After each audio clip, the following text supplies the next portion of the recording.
Cette opération est prévue pour se dérouler du 2 juillet au 17 juillet 2019 sur l'ensemble du territoire national. Pour être prise en compte, il faut être une personne ayant un acte de naissance dont la souche a été détruite, altérée, disparue ou qui se révèle inexistante dans les centres d'état civil. Il faut être une personne ayant un jugement supplétif, mais qui est sans procès verbal, dont le procès verbal n'existe plus. Pour être pris en charge dans cette opération, il faut se munir de 2 pièces, la photocopie simple d'un acte de naissance, puis le récépissé d'enrôlement au RAVIP. L'opération ne prendra que pour chaque requérant environ 2 minutes au plus. Avec la nouvelle opération du projet de reconstitution des actes de naissance sans souche, notre pays entend réaliser une grande avancée dans la modernisation de son état civil. Il est quand même utile de rappeler ce qui a conduit à cette situation.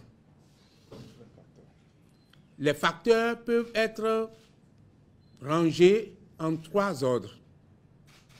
Il y a les facteurs humains. Deuxièmement, il y a les facteurs naturels. Les inondations. Quand nous prenons le cas de la commune d'Atiébé, pour mettre un terme à ce phénomène, la seule solution est la dématérialisation. Mais on ne peut pas aboutir à une dématérialisation complète de l'état civil sans régler d'abord le problème de ceux dont les souches ont disparu. Nous sommes à l'étape de la numérisation. C'est ça le projet de reconstitution des actes et de naissance qui n'ont pas de souche. Numérisation de ces actes-là, reconstituer les souches disparues ou altérées, et puis après, on repartira vers les arrondissements pour s'attaquer maintenant à tout ce qui est papier d'actes d'état civil dans nos mairies, dans nos arrondissements.